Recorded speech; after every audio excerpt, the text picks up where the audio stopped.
अस्सलाम वालेकुम। Lecture 33 start करते हैं कैफ 1 का। कल हमने एक्रूअल्स पे बात शुरू की थी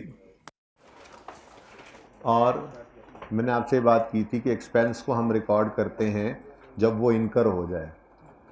ठीक है, ये बात हुई थी। बहरहाल बात शुरू से ही हो रही है। ठीक है, थोड़ी बहुत बात मैंने जाते जाते ये की थी ना, ये लिखवाए थे आपको, ऐसा ही है ना, आपकी क्लास के लिखे हुए हैं। लेकिन ये लिखे थे ना, क्लोजिंग पेएबल प्रीपेड, लेकिन ये सारी बात ज़रा ना दोबारा से एक बार होने लगी है, इसलिए पूरे ध्यान से सुनिएगा। एक्सपेंस को हम रिकॉर्ड करते हैं जब वो इनकर हो जाए। इनकर होने का मतलब क्या है? गुड्स के केस में हम गुड्स को रिसीव कर लें और सर्विस के केस में हम सर्विसेज को यूज़ अप कर लें, कंज्यूम कर लें। मिसाल दी थी आपको कि आपने बिजली का बिल यानी इलेक्ट्रिसिटी एक्सपेंस कब रिकॉर्ड करना है? जब आपने बिजली इस्तेमाल कर लेनी। आपने सैलरी एक्सपेंस कब रिकॉर्ड करना है? जब आपने अपने एम्प्लॉय से सर्विसेज ले ली हैं, एक महीने तक वो आपकी खिदमत करता रहा। आपने तीसरी कौन सी चीज़ बताई थी? हाँ, रेंट एक्सपेंस कब रिकॉर्ड करना है? जब आपने अपनी दुकान या मकान को इस्तेमाल कर लिया। तो अब फिर आप लायबल हैं कि आप उनके जो उन्होंने सर्विसेज दी हैं, आप लायबल हैं अपने एम्प्लॉई के, आप लायबल हैं वापडा के, आप लायबल हैं अपने लैंडलॉर्ड के कि आप उसको पे करें उन सर्विसेज के अगेंस्ट जो उन्होंने आपको रेंडर कर दी हैं, जो आपने यूज़ अप कर ली। ठीक है, तो एक्सपेंस को रिकॉर्ड करना है जब ये इनकर हो जाए, यानी गुड्स हैं तो रिसीव हो जाएं, सर्विसेज हैं तो यूज़ अप हो जाएं, कंज्यूम हो जाएं। ठीक है, no matter cash is paid और नॉट, ये इंपॉर्टेंट बात है। कैश पे हो या ना हो, हमारा इससे कोई सरोकार नहीं होता। हम एक्रूअल बेसिस ऑफ अकाउंटिंग के ऊपर चलते हैं। फाइनेंशियल स्टेटमेंट्स जो आपने बनाना सीखी इंट्रो में, ये एक्रूअल बेसिस ऑफ अकाउंटिंग के ऊपर बनती हैं। मैंने कल नहीं बात की थी, दूसरी क्लास में की थी, आप क्लास में नहीं की थी। ये वाली बात सुनो ज़रा, जो अब करने लगा हूँ, कि आप जो फाइनेंशियल स्टेटमेंट्स इंट्रो में बना के आए हैं ना पीआरसी में, वो फाइनेंशियल स्टेटमेंट्स दो बुनियादी पिलर्स पे, सुतूनों पे खड़ी हैं। नींद पूरी नहीं है तुम्हारी? अच्छा जी, हम जो फाइनेंशियल स्टेटमेंट्स बनाकर आए हैं पीआरसी में, वो दो बुनियादी पिलर्स के ऊपर खड़ी हैं। एक है एक्रूअल बेसिस ऑफ अकाउंटिंग और दूसरी है गोइंग कंसर्न अजम्पशन। जो फाइनेंशियल स्टेटमेंट्स आप देखते हैं, जो बनाते हैं, ये फाइनेंशियल स्टेटमेंट्स की शक्ल ही बिगड़ जाए अगर इन दोनों में से कोई एक अजम्पशन हिल जाए। गोइंग कंसर्न अजम्पशन हिल जाए, फाइनेंशियल स्टेटमेंट्स की शक्ल ही बदल जाए।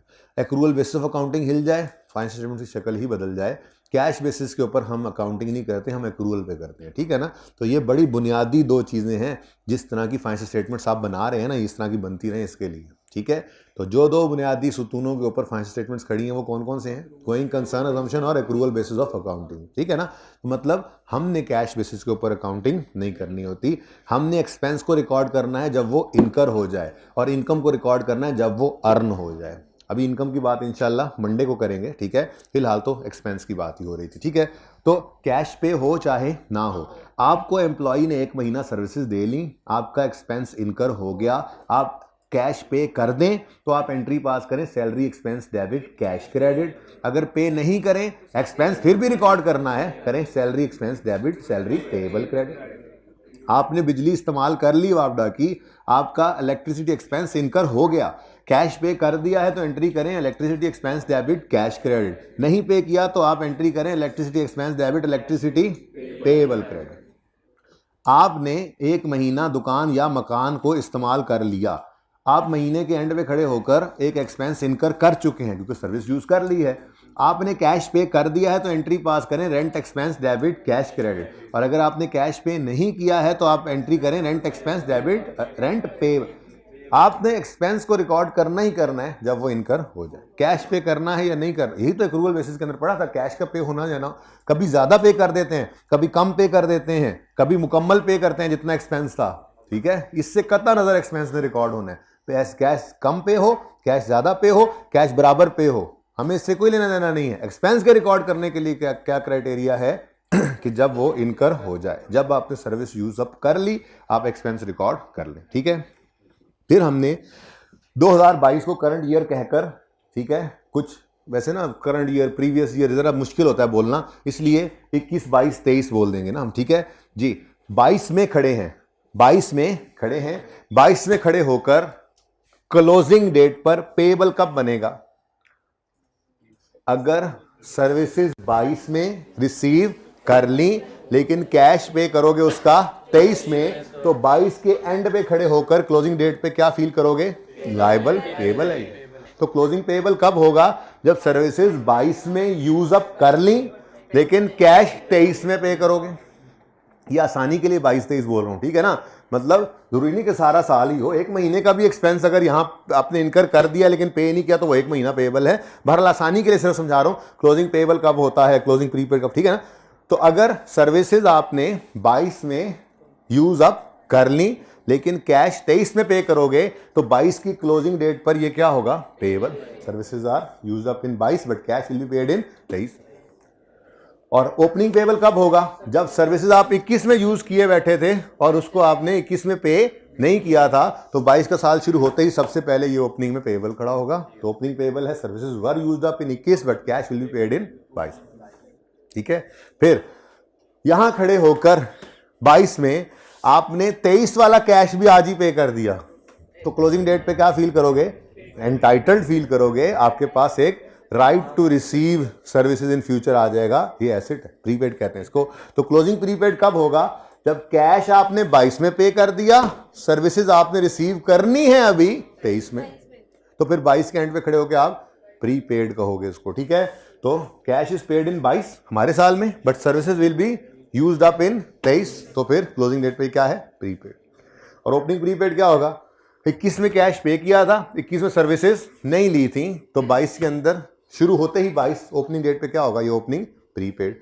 क्या लिखा था हमने? Cash was paid in 21 but services will be used up in 22। यहां तक को मसला है तो बताएं। अच्छा, अब कोई भी एक्सपेंस हो सकता है, नाम उसका लिख लेंगे, जब लेजर बनाएंगे तो उस लेजर का नाम लिख लिया करेंगे, ठीक है? फिलहाल एक्सपेंस का लेजर जो है, इसके अंदर यही चीजें जो नजर आ रही हैं आपको, ये कैसे होंगी, नजर आएंगी। देखें, एक बात याद रखें, आप ये रेंट एक्सपेंस का लेजर आपने देखा हो बचपन में, एक्सपेंस डेबिट कैश क्रेडिट, तो रेंट एक्सपेंस को अलग रखें और पेएबल या प्रीपेड को अलग रखें। बिल्कुल कुछ बच्चों ने इस तरह से भी पढ़ा होगा, ठीक है? लेकिन ये टू अकाउंट अप्रोच बिल्कुल सही है अपनी जगह पे, लेकिन हम सिंगल अकाउंट अप्रोच से चलते हैं। ज़्यादातर बच्चों ने इसी तरह से ही पढ़ा होगा, ठीक है? बहरहाल जिसने इस तरह से नहीं भी पढ़ा हुआ सिंगल अकाउंट अप्रोच से, इसीलिए मैं करवा रहा हूँ ये 2-2.5 दिन इसीलिए लगाता हूँ ताकि सब के सब बच्चे एक ही तरह से एक्रूवल को करने वाले बन जाएं, और एक्रूवल ने भी उसी तरह से आगे 16 की तरह से आगे हर जगह पे इस्तेमाल होना होता है। तकरीबन हर एडजस्टमेंट के अंदर हम करेक्शन ऑफ एरर करेंगे, हम अभी बोरिंग कॉस्ट करेंगे, हम गवर्नमेंट ग्रांट का टॉपिक कर रहे होंगे, हम एनपीओ कर रहे हैं, कैश फ्लो कर रहे हैं, एक्रूवल्स की एडजस्टमेंट आ ही रही होती हैं कहीं ना कहीं पे, ठीक है ना? तो इसलिए इसको समझना भी बहरहाल ज़रूरी है। अच्छा, तो टू अकाउंट अप्रोच से चलें, मतलब मल्टीपल अकाउंट अप्रोच से चलें या सिंगल अकाउंट अप्रोच से चलें, दोनों तरह से ही चला जा सकता है। हम चला करेंगे सिंगल अकाउंट से। इस अकाउंट के अंदर ही हम एक्सपेंस भी लिखेंगे, पेमेंट भी लिखेंगे, प्री पेमेंट्स भी यहीं पे या एक्रूवल्स वो भी यहीं पर आ जाएंगे, ठीक है? अब जो बातें हमने अभी तक की हैं उनके हिसाब से मुझे बताओ, क्लोजिंग डेट पे अगर 22 के साल में खड़ा हूं और क्लोजिंग डेट पे अगर पेएबल है, तो ये पेएबल लायबिलिटी है या एसेट?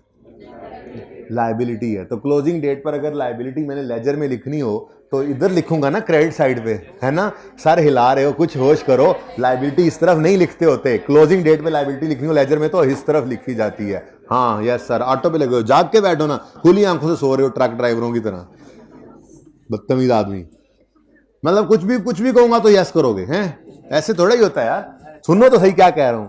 अब फिर सुनो, 22 का लेजर बना रहा हूं, 22 का लेजर बनाते हुए क्लोजिंग डेट पर अगर पेएबल है तो इस लेजर में किस तरफ लिखूंगा? इधर ना, इधर। उसको भी समझ नहीं आ रही है, ऐसी नींद पड़ी हुई है। मैं खड़ा कर देना मैंने पीछे, तुम आधा घंटा पौना खड़े रहोगे ना, जाग आ जाएगी तुम्हें जी। तो क्लोजिंग अगर पेएबल होगा तो वो लेजर में इस तरफ लिखा जाता है, ठीक है जी?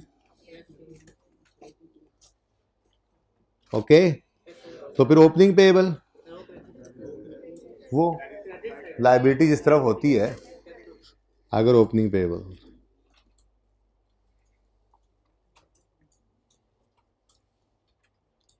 ठीक है। अच्छा, और अगर एक्सपेंस प्रीपेड है, एसेट होता है, तो एसेट किस तरह नजर आता है? क्लोजिंग अगर लिखना हो तो क्रेडिट साइड पे, ठीक है। तो क्लोजिंग, सारे गलत बोल रहे हैं आज, एक भी सही नहीं जवाब दिया इसने। क्लोजिंग खैर नहीं है तेरी बेटा अभी इज्तिमा पे जाके, ठीक है, तो मैंने कान पकड़ाने हैं वहां पे। अच्छा, क्लोजिंग प्रीपेड है अगर एसेट है। ओपनिंग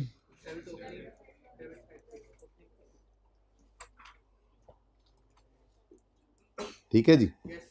अच्छा, अब बताइए ये पेएबल क्या है? ये पेएबल क्या होता है? लायबिलिटी। अच्छा, लायबिलिटी है, गुड। क्या लायबिलिटी है, को बताएगा क्या है ये लायबिलिटी? फ्यूचर में पे करना है, यानी ये ऑब्लिगेशन टू पे है इन फ्यूचर। अच्छा, ऑब्लिगेशन टू पे, ऑब्लिगेशन टू पे कैश इन फ्यूचर।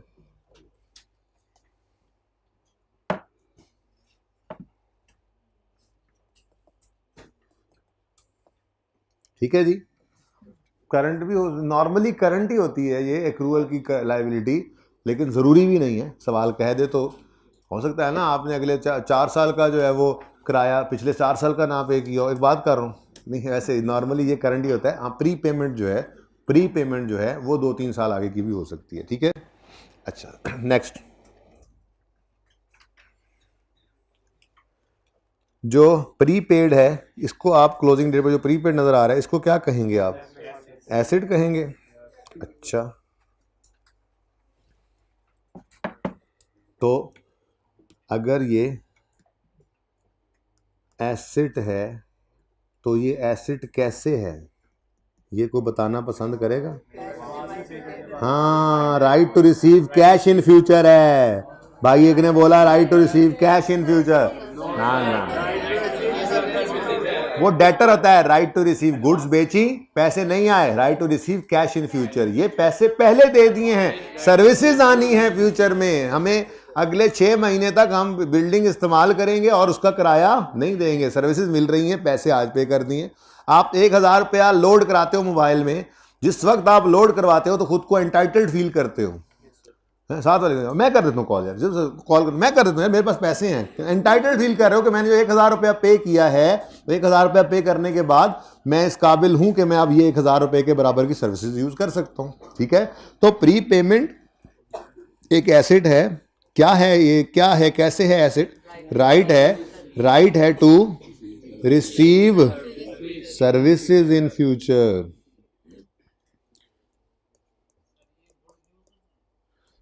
बेटा अगर तो गुड्स होंगी तो वो फिर आपने एडवांस दिया होगा अपने सप्लायर को, तो वो एडवांस भी एक एसेट है, उसमें right to receive goods in future आएगा। पर मैं फिलहाल सर्विसेज की बात कर रहा हूँ, ज़्यादातर एक्रूअल में यही होता है, ठीक है। बेटा नॉर्मली करंट में जाता है, लेकिन अगर आपने आज एडवांस दिया और चीज़ें 3 साल बाद आनी है तो फिर नॉन करंट है, ठीक है। आपने आज एडवांस दिया और 3 साल बाद आपने सर्विसेज लेनी है तो फिर नॉन करंट है, लेकिन नॉर्मली ये करंट ही होते हैं एक्रूवल्स, प्रीपेमेंट्स, ठीक है। जाग रहा है अब थोड़ा थोड़ा जी, बत्ती आ गई है इसकी। अच्छा,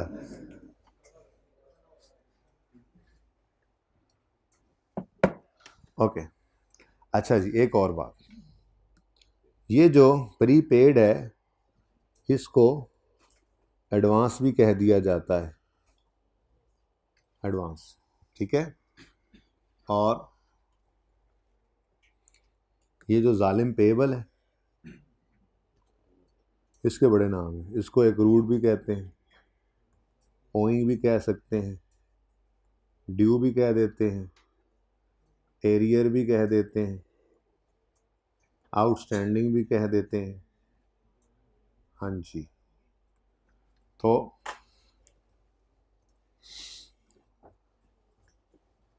accrued, owing, outstanding, arrear, due, ये सब के सब पेएबल के अल्टरनेटिव नेम्स हैं, ठीक है।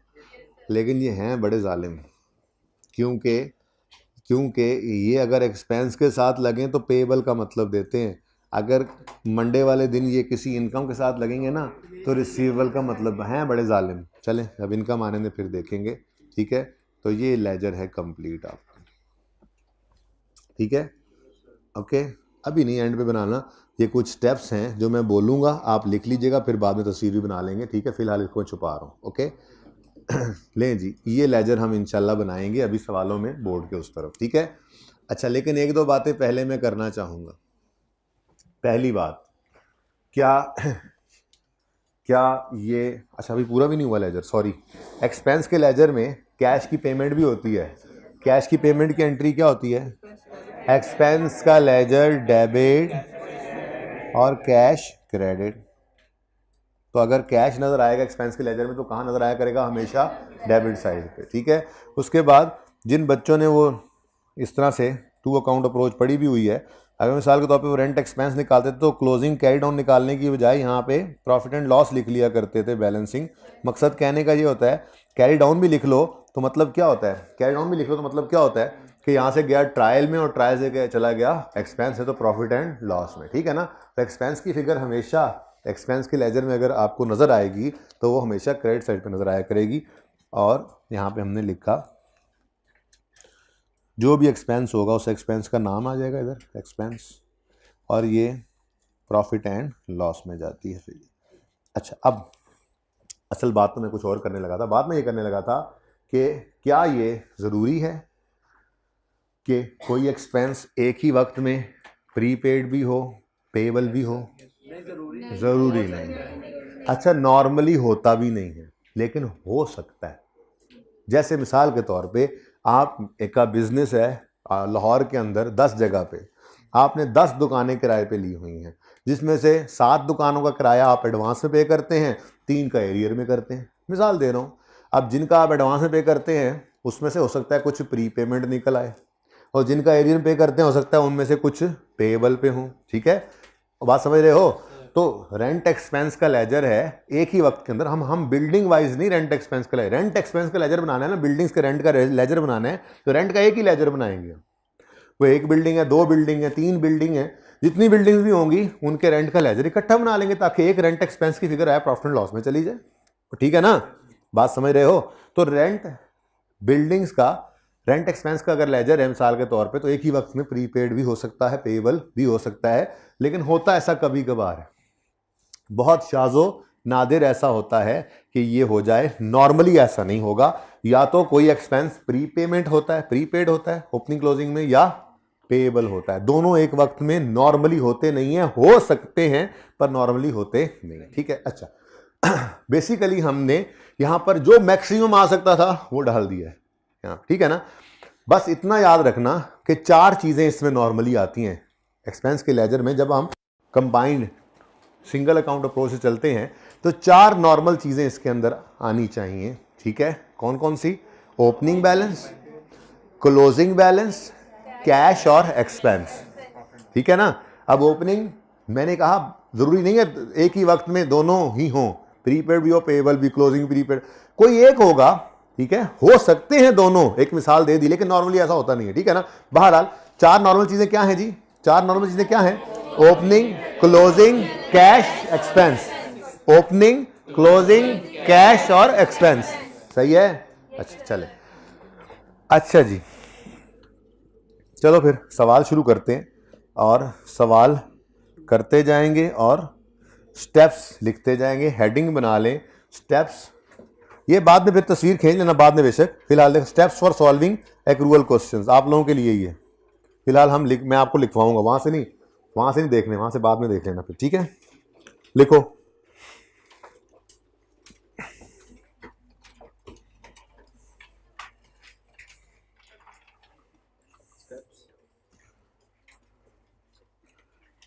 Steps for solving accrual questions.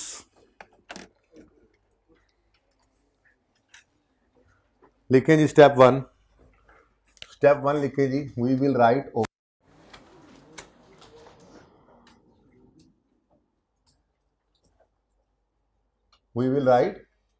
Opening.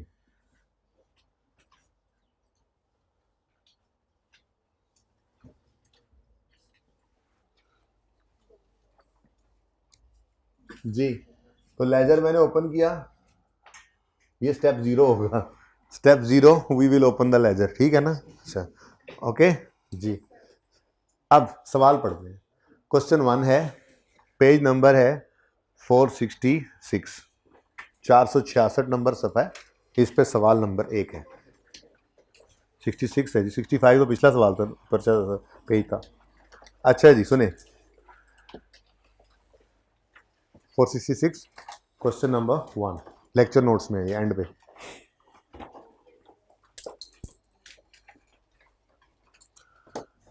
Ji, sir Asif has paid electricity bill of 1100 for 11 months. ये तो पेमेंट आ गई। The bill of 100 of last month of December is still payable, ये क्लोजिंग पेएबल आ गया।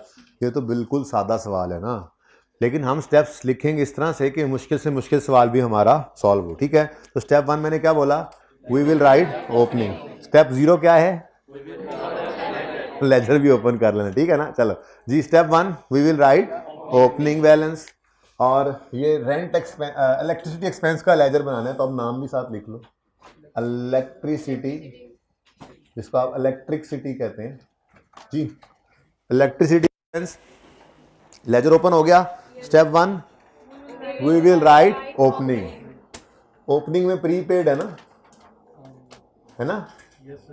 हाँ, कितना है प्रीपेड, ओपनिंग में पेएबल है। अच्छा पेएबल लिख लेते हैं, ओपनिंग पेएबल है ना।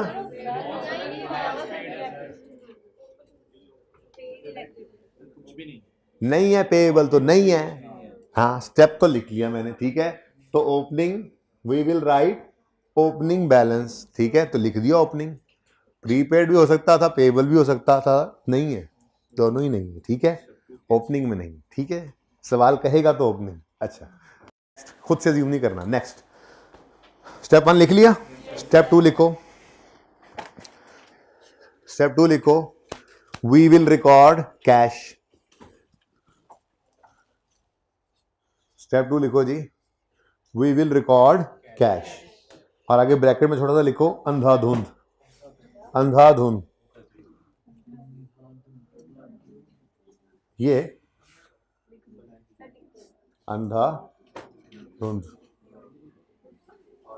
हाँ उर्दू में लिख, बाद में तो इधर देखें, बाद में तो ये अंग्रेजी मैंने आपको बाद में लिखवानी है, ये जो ग्रीन वाली है, जरा पढ़ के देखो। वी विल रिकॉर्ड कैश, बाद में नोट करना, बाद में नोट करने के लिए मैं टाइम दूंगा। We will record cash, while recording cash ignore the period covered by the payment. Payment अगले 10 साल की भी कर, 50 साल की कर दी है, 500 साल की कर दी है, इससे कोई सरोकार नहीं रखना। अंधाधुंध क्या मतलब, हाँ, बस ये देखो हमारे पीरियड में पेमेंट हुई है तो रिकॉर्ड कर लो।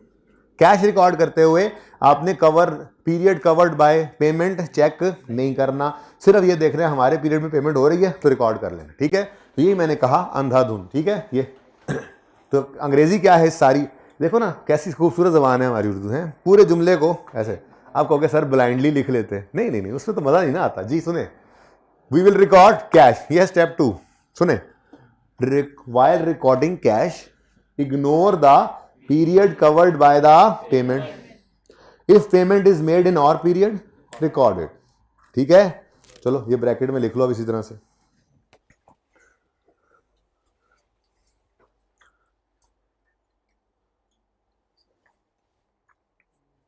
मुश्किल सवालों के लिए है, इस सवाल के लिए तो ये ऐसे ऐसे हो जाना था सवाल। ये अभी मैंने आपको 5 6 7 सवाल लेके भेजने होमवर्क में, लेकिन जोर लगा के भी पौने घंटे से ज्यादा का होमवर्क नहीं है। अब क्या करे बंदा, क्या करे बंदा।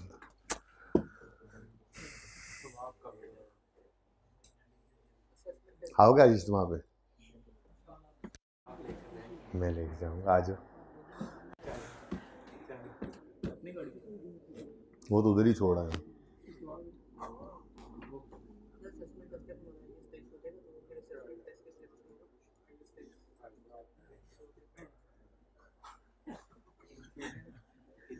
वाइल रिकॉर्डिंग कैश, पहले बात पूरी कर ले।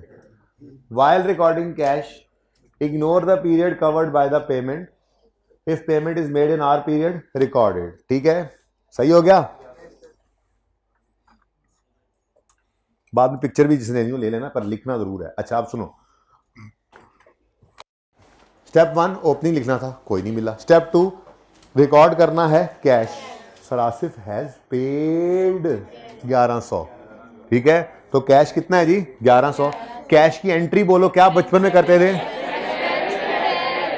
इलेक्ट्रिसिटी एक्सपेंस डेबिट और कैश क्रेडिट। ठीक हो गया, डन। चलो आगे लिखो step 3, we will calculate closing.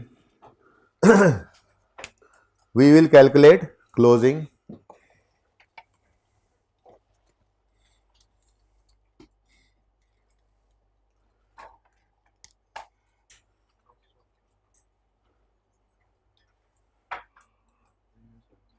जी लिख लिया? अच्छा अब सुने इधर, क्लोजिंग कैलकुलेट करना हो ना तो अपनी पेमेंट की रेंज चेक करते होते हैं। क्या करते हैं जी? पेमेंट की रेंज। अब इस सवाल में ना इतनी मुश्किलें नहीं है, मुश्किलें आगे सवालों में आएंगी, उसकी तैयारी कर रहे हैं। अब हमें कहा यह जा रहा है कि आपको आपके 11 महीनों का 11 एक मिनट,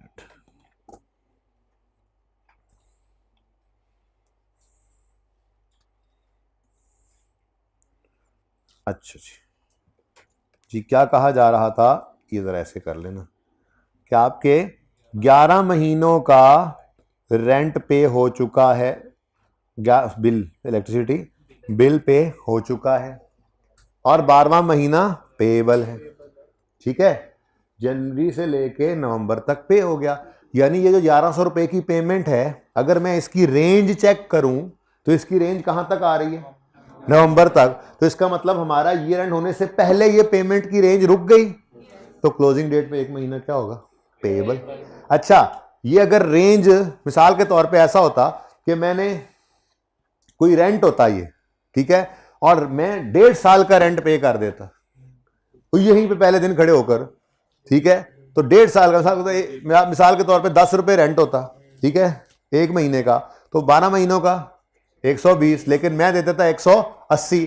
तो अब जब हम पेमेंट की रेंज चेक करते तो वो रेंज हमारे साल से भी आगे निकल जाती, तो फिर ईयर एंड पे क्या कहते हैं? प्रीपेड है। बात समझे हो? तो क्लोजिंग निकालने के लिए हमने अपनी लास्ट पेमेंट की रेंज, लास्ट पेमेंट इसलिए बोल रहा हूं कि हर सवाल में जरूरी नहीं है कि एक ही पेमेंट दी हुई हो, कभी सवालों में आपको मंथली पेमेंट आएगी, कभी क्वार्टरली आएगी, कभी सेमी एनुअली आएगी, कभी एनुअल भी हो सकती है, ठीक है ना। तो जब सेमी एनुअली, क्वार्टरली या मंथली आएगी तो फिर उसूल उसी तरह से बनाए ना, ठीक है। तो क्लोजिंग निकालने के लिए हमने क्या करना है? अपनी आखिरी पेमेंट को, अपने साल में होने वाली आखिरी पेमेंट को पकड़ना है और उसकी रेंज चेक कर लेनी है। अगर तो उसकी रेंज साल से पहले खत्म हो जाती है तो क्लोजिंग में जितने महीने बच रहे हैं, जितना अरसा पहले खत्म हुई, वो क्लोजिंग में क्या होगा?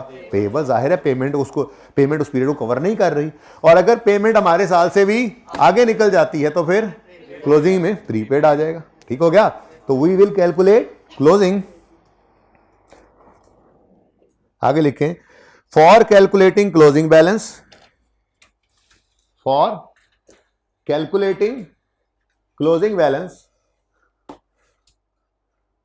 we will take last payment and check the range of this payment। अगली बात लिखने की जरूरत नहीं, वो तो फिर आपको जुबानी समझ, वो तो यहां तक फिर वो अंग्रेजी चलती जाती है आगे तक, जो पूरी बात लिखवाता था है।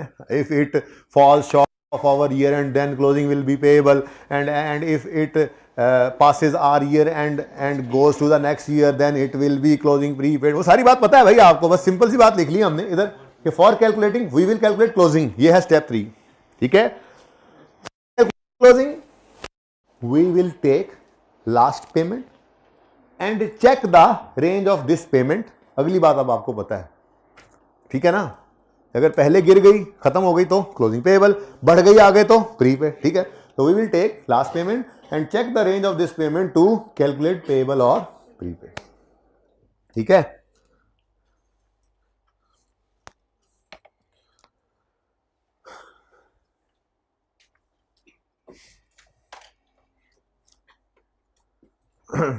ठीक है जी, लिख लिया? अच्छा, अब सवाल इतना आसान है, अभी तक तो आपको इतनी मुश्किल में नहीं डाला जा रहा, सवाल तो इतना आसान है तो उसने कहा यार क्लोजिंग निकालो। मैं बता रहा हूँ क्लोजिंग मसला क्या है, टेंशन ना लो। ये लो जी, bill of 100 of last month of December is still payable owing outstanding arrear due.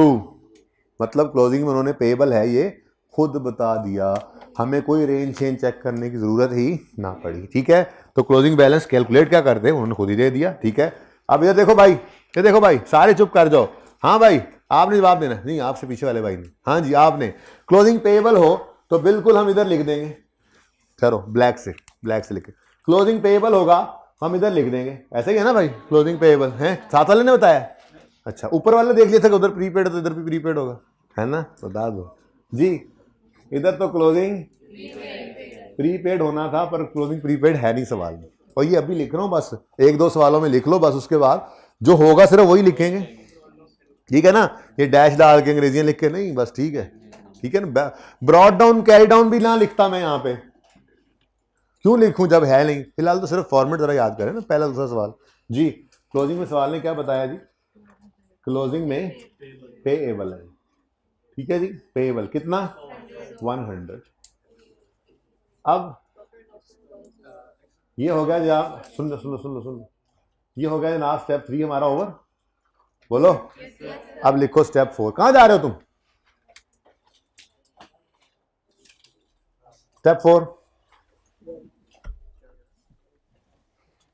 Step 4 लिखो। Balancing figure will be taken to profit and loss account. Balancing figure will be taken to, बस वही and पे लिख लो, छोटा सा step है, लिख लो। Balancing figure will be taken to profit and loss account as expense.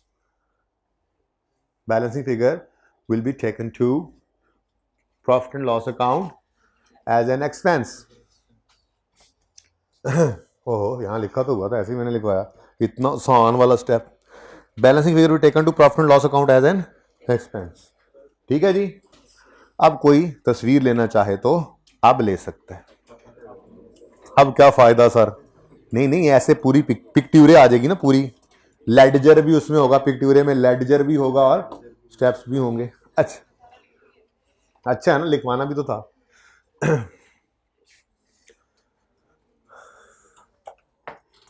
अच्छा जी, तो स्टेप 4 में क्या करना है जी, बैलेंसिंग फिगर निकालनी है जो प्रॉफिट एंड लॉस में लेकर जाएंगे। आज एक्सपेंस है, कल को इनकम भी हो सकती है, कल देखूंगा मंडे को। अच्छा जी, आ जाए भैया, हमें भाई ले बना रहे को बच्चे हाइब्रिड में तस्वीर बना रहे थे, बनवा दें यार, बनवा दें अगर बना रहे थे। ये जल्दी कर लो, दूसरी रो में बैठे हुए, तीसरी रो में बैठे हुए ब्लैक कपड़ों वाले भाई, साल लाता है तो उसी पान। ओके जी जी, तो स्टेप 4 बैलेंसिंग फिगर किस तरफ आ रही है? बैलेंसिंग फिगर डेबिट साइड में ना, फिर हाँ कर रहा है, फिर हाँ कर रहा है जी।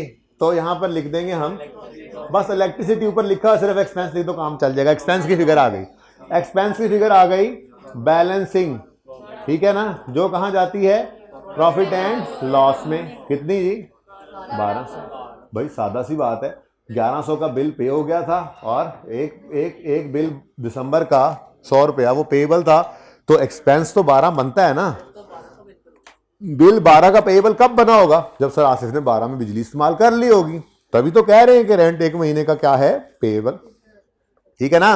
अच्छा जी, तो अंधाधुंध को मिटाएं, सवाल हो गया खत्म। अब इस एक लेजर से ही हमें दो चीजें मिला करेंगी, एक प्रॉफिट एंड लॉस में जाने वाला एक्सपेंस और दूसरा बैलेंस शीट में जाने वाला पेएबल। ठीक है, ये प्रॉफिट एंड लॉस में चला जाएगा एक्सपेंस, और ये पेएबल बैलेंस शीट के अंदर चला जाएगा करंट लायबिलिटी में। ठीक है, तो बना लेते हैं इनकम स्टेटमेंट।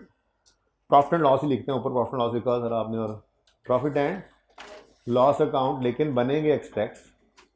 ये तो आपको पता है, हमारी आदत ही है कि जो भी टॉपिक हमने करना है उसमें एक्सट्रैक्ट्स तक ले जाना है। तो प्रॉफिट एंड लॉस के अंदर इलेक्ट्रिसिटी एक्सपेंस नामी एक एक्सपेंस नजर आएगा, अमाउंट होगी उसकी 1200, ठीक है। फिर बैलेंस शीट के अगर आप एक्सट्रैक्ट्स बनाएं तो करंट एसेट्स में ये नजर आएगा, नहीं कहां नजर आएगा फिर, अच्छा करंट लायबिलिटीज में नजर आएगा, इलेक्ट्रिसिटी एक्सपेंस।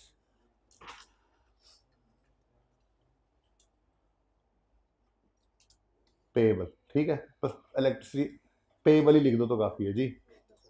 100, सो नहीं जाग,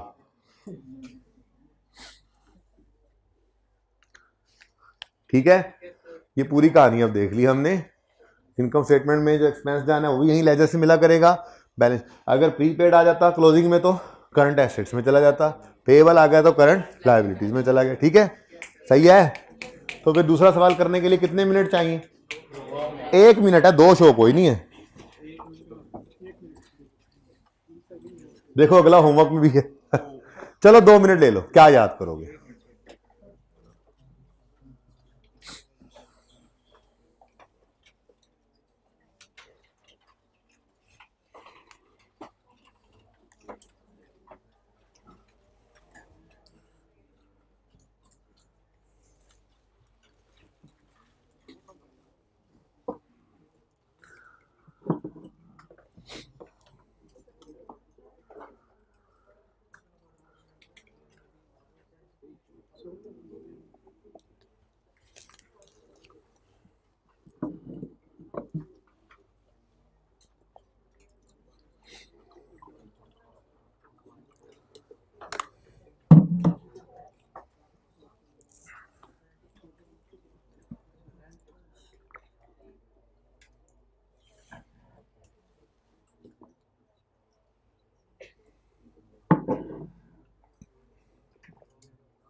जी बच्चों डन।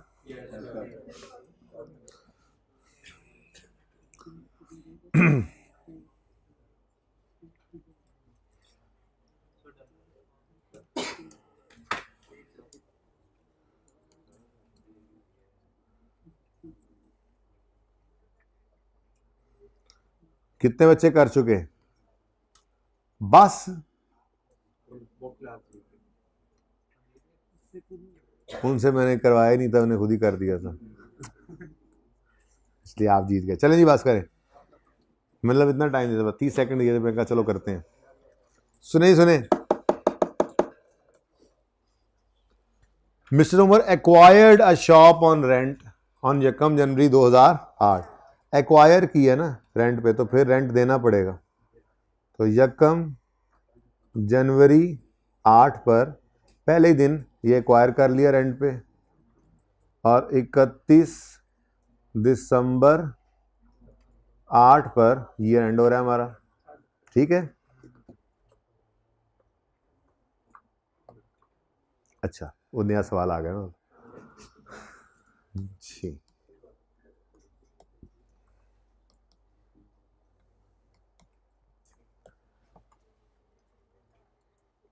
ओके, यकम जनवरी 8 पे रेंट पे एक्वायर कर ली shop, rent of each quarter,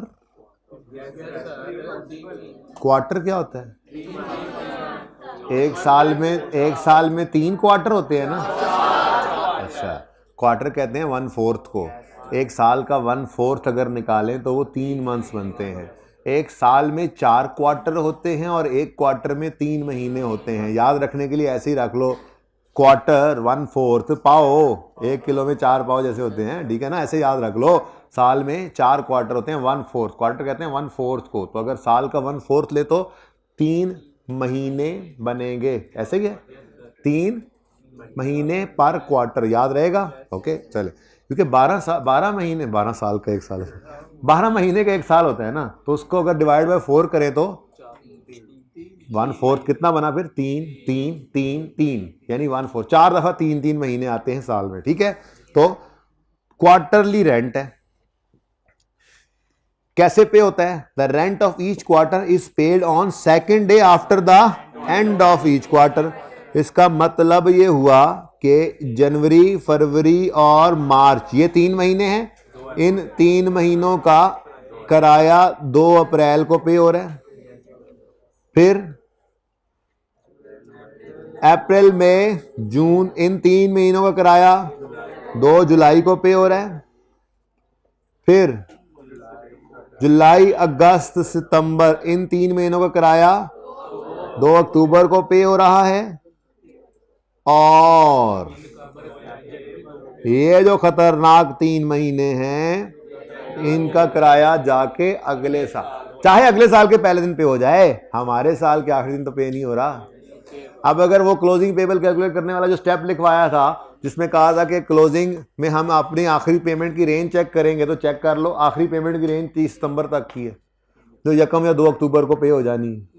तो इसका मतलब अगले 3 महीने फिर पेबल बनेंगे। ऐसे ही होगा ना, ठीक है। क्लोजिंग डेट के ऊपर आपके 3 महीने ऐसे, रेंज पहले रुकी, पेमेंट की रेंज ही पहले खत्म होगी, ठीक है ना। चले छोड़ें बाहर, आगे बढ़ते हैं। नेक्स्ट, क्वार्टरली रेंट इज 1000, तो 1000 रुपये यहां पे होगा, फिर यहां पे होगा, और फिर यहां पे होगा, और उसके बाद आखिरी 3 महीनों का पे नहीं हुआ, तो क्लोजिंग में पेएबल होगा, ठीक है। चलो, लेकिन ऐसे नहीं करेंगे हम, टाइमलाइन बनाने का टाइम थोड़ी होता है परिचय में हमारे पास, हम तो अपने स्टेप्स को फॉलो करेंगे। तो स्टेप 1 वी विल राइट, वो स्टेप 0 है, ओपन द लेजर।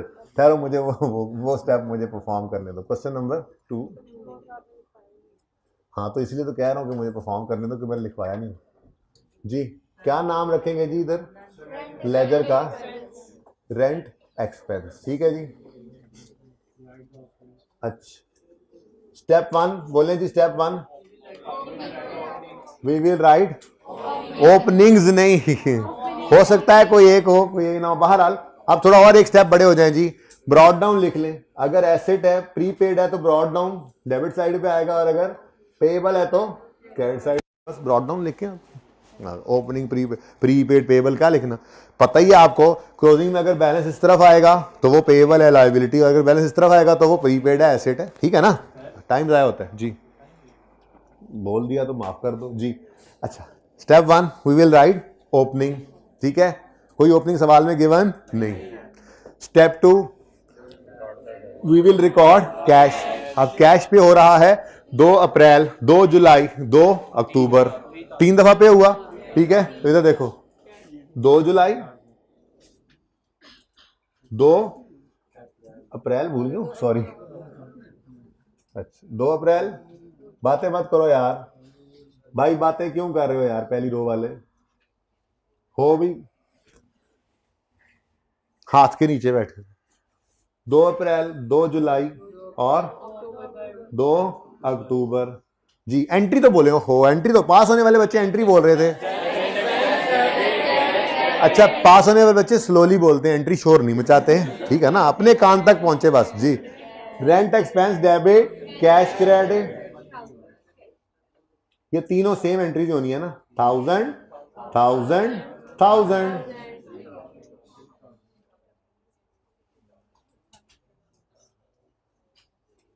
अच्छा भाई बात सुनो, ये वैसे जरा जबानी बात करें अगर, तो अगर एक साल में 4 क्वार्टर होते हैं, तो हर साल में 4 क्वार्टर होते हैं, और क्वार्टरली रेंट 1000 रुपया हो, तो पूरे साल का रेंट कितना बनेगा?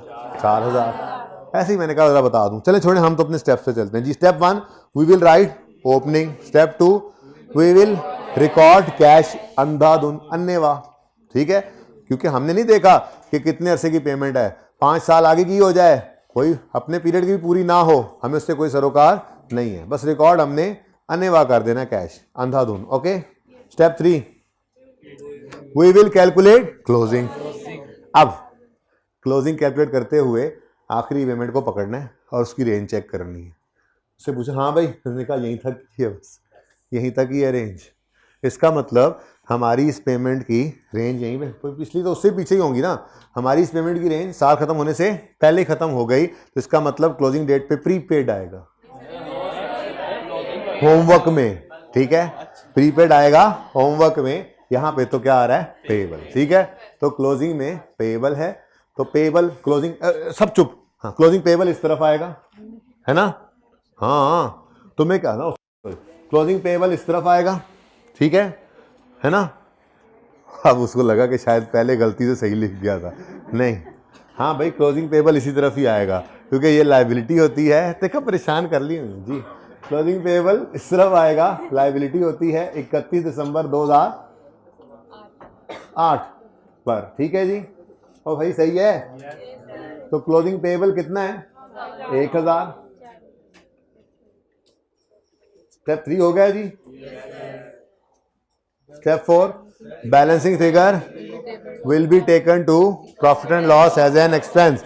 और बैलेंसिंग फिगर आ रही है क्रेडिट साइड पर, एक्सपेंस की फिगर 4000, ये कहां चली जाएगी फिगर, प्रॉफिट एंड लॉस, ठीक है। तो ओपनिंग डेट पर 2008 कोई भी ओपनिंग नहीं था। चलो ये भी जरा देख लें, आप जो हुआ करेगा बस वही लिखा करेंगे, दूसरा नहीं लिखेंगे, थोड़ा और बड़े हो जाए। ये मैं कह रहा था कि जरूरी नहीं सारा कुछ ही आए, लेकिन हमने जरा लेजर सीखते हुए सारा कुछ देख लिया था जो मैक्सिमम आ सकता है। तो प्रॉफिट एंड लॉस में जाएगा 4000 का, बोलो, एक्सपेंस, और बैलेंस शीट में ये पेएबल नजर आएगा 1000 का, ठीक है। प्रॉफिट एंड लॉस के एक्सट्रैक्ट्स बनाए तो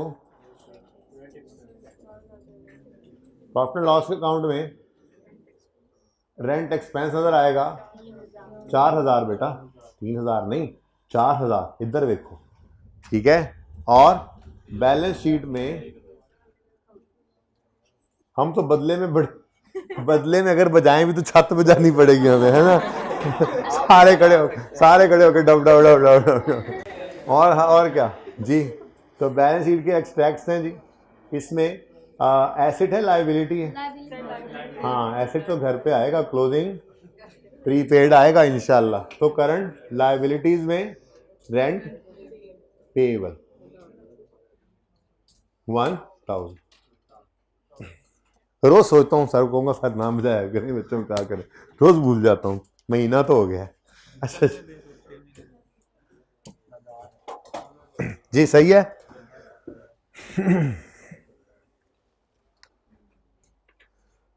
ले आए जी आमिर भाई, खैर बच्चे नोट कर रहे हैं,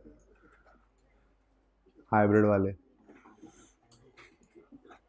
कुछ बच्चे बातें कर रहे हैं, फीमेल स्टूडेंट सेकंड रो इस तरफ बातें कर रहे हैं, कुछ बच्चे नोट कर रहे हैं। फोर्थ रो में बातें शुरू कर दी हैं कि चले हम तो नज़र नहीं आएंगे सर को, फीमेल स्टूडेंट्स की बात ही कर रहा हूँ। ये इसी तरफ कैमरे वाली तरफ, दूसरी तरफ वाले बच्चे तो चुप बैठे हैं, अच्छे बच्चे हैं।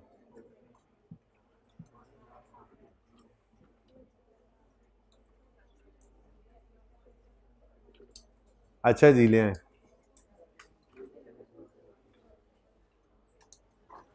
अच्छा जी, अब ये होमवर्क में क्वेश्चन 3 है आपका, इसको जरा पढ़ के देखें एक दफा। Mister Afsar acquired a shop on rent on यकम फरवरी 8, एक तो डेट भी यकम जनवरी से हिल गई। बेटा प्लीज चुप करें।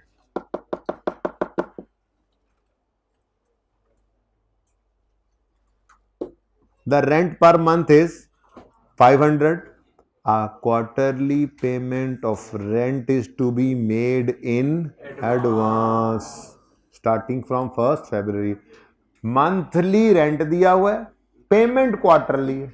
100 रुपये मंथ का रेंट है तो क्वार्टर का, सॉरी 500 मंथ का रेंट है तो क्वार्टर का 1500, और हर क्वार्टर का रेंट क्वार्टर के स्टार्ट में। अब भाई कैलेंडर ईयर जरूरी नहीं है, आपका कैलेंडर ईयर 31 दिसंबर हो तो क्या आपने कोई, यार खड़े हो जाओ भाई, आप टोपी के साथ वाले भाई आप दोनों पीछे चले जाओ।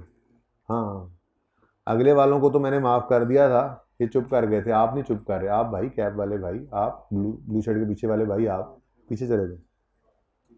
चलें बेटा जल्दी करें, पता होता है जो बोलो तो उसे पता होता है, जल्दी करें। लग भी नए बच्चे रहे हैं मुझे,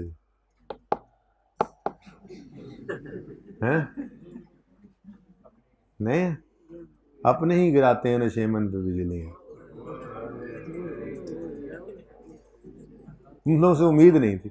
तुमसे सामने वालों को मैंने ऐसे गुस्से से देखा है, वो एक इधर छुप गया, चुप करके बैठ गया, एक बात कर रहा हूं, तुमने कहा ठीक है, उनको कहा, उसने हमें तो नहीं कहा, हम तो बोलेंगे। बोलो फिर आप उधर ही खड़े होकर। अच्छा जी सुने भाई, देखो बड़ी अहम बात कर रहा था। आपका फाइनेंशियल ईयर और आपके मकान या दुकान मालिक का, लैंडलॉर्ड का एग्रीमेंट ज़रूरी नहीं है कि ये सेम ही हो। आपने दुकान किराए पे लेनी है, आपको जी मेरा फाइनेंशियल ईयर तो 31 दिसंबर पे एंड होता है, तो मैं तो 1 जनवरी तक इंतज़ार करूंगा। अब फरवरी के अंदर खड़े होकर आपने दुकान बनाने को सोचा और 11 महीने दुकान क्यों नहीं बनाई? एग्रीमेंट मैंने 1 जनवरी करना है। क्या ऐसा होता है? ज़रूरी नहीं है कि हमारा कैलेंडर ईयर और हमारे एग्रीमेंट का ईयर, बल्कि कैलेंडर ईयर नहीं, मैं गलत अल्फाज बोले, फाइनेंशियल ईयर की बात। कैलेंडर ईयर तो वैसे ही चेंज हो सकता है हमारे फाइनेंशियल ईयर से, तो यूं बोलना चाहिए था मुझे, हमारा फाइनेंशियल ईयर और रेंट एग्रीमेंट का ईयर ये सेम हो जरूरी नहीं है। पहले सवाल में सेम था, दूसरे में बदल गया, तो हम अपने फाइनेंशियल ईयर पे कायम रहेंगे। एग्रीमेंट 1 जनवरी को भी हो सकता है, 1 फरवरी को हो सकता है, 1 मार्च को भी हो सकता है, 1 अप्रैल को भी हो सकता है, उसी हिसाब से फिर देखते रहेंगे। अब बात समझे हो? ठीक है, तो यहां पे एक तो 1 फरवरी पे रेंट एग्रीमेंट शुरू हो रहा है हमारा, और दूसरा एडवांस का सवाल है, तो ध्यान से देख लेना। क्लोजिंग में हो सकता है प्रीपेड निकले, हो सकता है पेएबल निकला है। ठीक है, होमवर्क में क्वेश्चन। उसके बाद क्वेश्चन 4 और 5 और 6 ये मैंने आज नहीं करवाए, उसकी वजह इनमें था लोन और इंटरेस्ट। ठीक है, तो ये फिर वैसे नीयत थी कि आज सिखा दूंगा, लेकिन वो 2 टाइप्स का ट्रायल होता है, वो सिखाने की तरफ चला गया, और फिर उसके बाद कहानी खत्म, बात गल बद गई सी फिर। ठीक है ना? अच्छा हाँ जी, अच्छा जी। तो क्वेश्चन नंबर 7 असल में मैंने करवाना था, उससे पहले एक लफ्ज़ मैं बोल बैठा कि ट्रायल में तो पेड की फिगर होती है। आप लोग पीआरसी पढ़ के आए हैं, आपको उस्तादों ने यही बात सिखाई होगी कि ट्रायल में कैश पेड पड़ा होता है। ट्रायल में कैश पेड पड़ा होता है को प्रूफ करने लग गए थे हम, उस चक्कर में जो है ना फिर हमारी क्लास जो है वो सारी जाती रही। ठीक है ना, वो कोई बात नहीं, हमने बड़ा अहम काम कर लिया, सरअंजाम दे लिया, और उसके बाद फिर ट्रायल के 1-2 सवाल भी मैंने एक सवाल भी करवा दिया था, तो फिर मैं खुले दिल से होमवर्क दे सकता था आपको। बड़े बड़े इंपॉर्टेंट सवाल होमवर्क में दे दिए फिर मैंने आपको। ठीक है जी। अच्छा सुनो, बचपन से सुना हुआ है आपने, आके बैठ जाओ यार, अब अहम बात शुरू हो रही है, जल्दी से आ जाओ। किताबें तुम लोग नहीं लेकर गए, आइंदा जो सजा के तौर पे खड़ा होगा ना भाई, वो रजिस्टर लेके जाएगा, क्योंकि वापस तो उसने आना नहीं। अब मत बोलना, थोड़ा थोड़ा फासला रखो। हाँ जी ओके। उस्तादों ने, मैंने कहा बचपन में आपको पीआरसी में इंट्रो पढ़ाते हुए बताया होगा कि ट्रायल में कैश पेड की फिगर पड़ी होती है। ठीक है, 99% ट्रायल्स ऐसे ही होते हैं, बल्कि आपकी ज़िंदगियों में शायद ऐसे ही ट्रायल आए हों जिनमें कैश पेड की फिगर होती है। उसकी वजह यह है कि आपसे उसने एक रूल की एडजस्टमेंट करवानी होती है, तो ऐसा ट्रायल आपको नहीं देगा जिसमें एक्सपेंस पड़ा हो और प्रीपेड और पेएबल भी निकाल के वो दे दे। ये ऐसा कभी नहीं हुआ। शायद जब इंट्रो कैफ में होती थी ऊपर, तो किसी ज़माने में एक आध ऐसा सवाल आया भी हो, वैसे ऐसा कभी हुआ नहीं। ठीक है, तो चलो हम ज़रा उन टाइप्स की तरफ चलते हैं। मैदान मैंने बनाया हुआ, ये देखो, डाटा सारा फिल करेंगे। ठीक है, यहाँ पर हम बात करेंगे एक टाइप 1 की। ठीक है, जो आज तक आपने देखा हो, तो टाइप 1 भाई आप ना साथ साथ नोट ना करें, ये आपके लिए इस तरह से मैं नोट करता होता हूँ, आप फिर पिक्चर भी ले सकते हैं, वैसे दिल करेगा तो नोट भी कर लेना, लेकिन फ़िलहाल सिर्फ देखें। ये देखें, अब इसमें क्या नोट करना है, सब्र कर दें। अच्छा जी प्यारे बच्चों, एग्जाम्पल मैंने बनाई पिछली क्लास में, बल्कि उस पिछले सेशन में भी ऐसे ही बनाई थी। आसान सी एग्जाम्पल में बनाता होता हूँ कि अज्यूम करो इलेक्ट्रिसिटी हर महीने 1 रुपये। तुम आज के बाद इस कोने पे नहीं बैठोगे, ये सुन लो मेरी बात, उस कोने पे बैठना ताकि वक्त बढ़ने पर मैं तुम्हें उठा के खड़ा कर दूं, वापस फिर आ जाओ, फिर जाना आना लगा रहे तुम्हारी, वरना तो तुम्हें जितनी जमाइयाँ आ रही हैं, तुमने सारी क्लास का माहौल ख़राब किया हुआ। आइंदा इधर नहीं बैठोगे, पक्के बैठते भी यहाँ पे कोने पे बैठा करो। ठीक है ना, इसको भाई कोने पे बैठाया करें इस रो के। अच्छा जी, मैं अज्यूम ये कर चुका था पिछली क्लास में, अब कि अज्यूम करें हर महीने का बिजली का बिल है 1 रुपया, तो फिर 12 महीनों का कितना बनेगा? 12 रुपये। ठीक है, अच्छा अब हमने 11 रुपए का बिजली का बिल पे किया। ये वो वाली अकाउंटिंग है जो बिल्कुल बेसिक में इंट्रो के उस्तादों ने आपको सिखाई थी, वो वाली अकाउंटिंग है। 11 रुपए का इलेक्ट्रिसिटी का बिल पे कर दिया, एंट्री बताओ। मकसद कहने का यह है कि FAR 1 में जितनी इंट्रो इस्तेमाल होगी हमने ऐसे ही पढ़नी है, ठीक है ना। हाँ अच्छा, तो electricity expense debit cash credit, तो हमने यहाँ पे अगर लिखा electricity expense debit cash credit कितने से जी, 11 से। और सेकंड एडजस्टमेंट लिखी हुई थी वही बेसिक्स के वहीं पर के 12/6। अज्यूम करें रेंट भी हर महीने 1 रुपये है और लिखा हुआ है 18 रुपये पे कर दिए, एंट्री बोलो। Rent expense debit electricity, rent expense debit cash credit 18 रुपये से, साल खत्म हो गया। क्लोजिंग बैलेंसेस, यहां से क्लोजिंग ट्रायल, ये CD का मतलब मैंने शुरू में बता दिया था। कुछ बच्चे होते हैं जो इस तरह से मैंने कहा था पढ़ के आते हैं कि यहाँ पे प्रॉफिट एंड लॉस लिखा होता है, उन्होंने वो डायरेक्ट प्रॉफिट एंड लॉस की फिगर बता रहे होते हैं। हम CD लिखकर ये कहते हैं कि यहाँ से जाएगा ट्रायल में, ट्रायल से जाएगा इनकम स्टेटमेंट में, वो बात वही होती है, ठीक है ना। तो कैरी डाउन कितना है जी, 11, और यहाँ पे कैरी डाउन 18, ठीक है। अब ये क्लोजिंग्स जाएंगे ट्रायल में, तो ट्रायल में नजर आ रहा है इलेक्ट्रिसिटी एक्सपेंस 11 और रेंट एक्सपेंस 18, ठीक है। अब मेरा सवाल आपसे, मेरा सवाल है आपसे कि ये फिगर पेड की है या एक्सपेंस की। अभी ये बात पूरी नहीं है। अगर ये, इधर देखो, अगर ये ट्रायल गिवन हो और अदर इंफॉर्मेशन में कुछ भी और ना बताया गया हो तो ये टाइप 0 वाला ट्रायल है। मैंने टाइप 1 और टाइप 2 पढ़ानी थी लेकिन जहन में आ गया, इससे भी अलावा एक बहुत ही सिंपल केस हो सकता है, वो ये है क्या, वो वाली बात जहन से निकाल दो जो मैंने बोली है कि हर रुपए का एक्सपेंस एक है और इलेक्ट्रिसिटी या सेल इसका रेंट का, ठीक है ना। वो बात भूल जो मैंने बताई है। सिंपल, आपके सामने एक ट्रायल है, उसमें रेंट पड़ा है और इलेक्ट्रिसिटी पड़ा है और अदर इंफॉर्मेशन में कुछ भी नहीं पता, तो ये जो एक्सपेंस है यही पेड है, जो एक्सपेंस है यही पेड है। प्रॉफिट एंड लॉस में 11 का इलेक्ट्रिसिटी एक्सपेंस, 18 का रेंट एक्सपेंस। मैं कह रहा हूँ वो बात भूल जाओगे हर महीने का एक है, छोड़ो ना बस, ठीक है, मतलब यही है टोटल, ठीक है। अदर इन्फॉर्मेशन कुछ नहीं लिख रही है, तो ये 11 और 18 का एक्सपेंस प्रॉफिट एंड लॉस में चला जाएगा और बैलेंस शीट में कुछ भी नहीं जाएगा, ठीक है। लेकिन ये टाइप 0 का ट्रायल है, ये थोड़ा ही मैंने आपको समझाना है, ये तो बिल्कुल बचपन वाला है। जब आप बेसिक्स के अंदर पहली बार इनकम स्टेटमेंट बनाते हो तो शायद इस तरह की बनाते हैं, ठीक है। अब आगे बढ़ते हैं। हमारे इस ट्रायल के, आपको पता है ये पेड की फिगर है, क्यों, क्योंकि आपको मैंने बताया हुआ है कि 1 रुपया रेंट एक्सपेंस है, 1 रुपया सैलरी एक्सपेंस है, ये पता ही थोड़ी होता है आपको, ठीक है। आपको तो इस ट्रायल से देख के अंदाजा लगाना है कि पेड की फिगर कब है और एक्सपेंस की कब है, ठीक है। अब इस ट्रायल के एंड पर अदर इंफॉर्मेशन लिखी हुई है जिसमें वो सवाल में लिखकर बता रहा है इलेक्ट्रिसिटी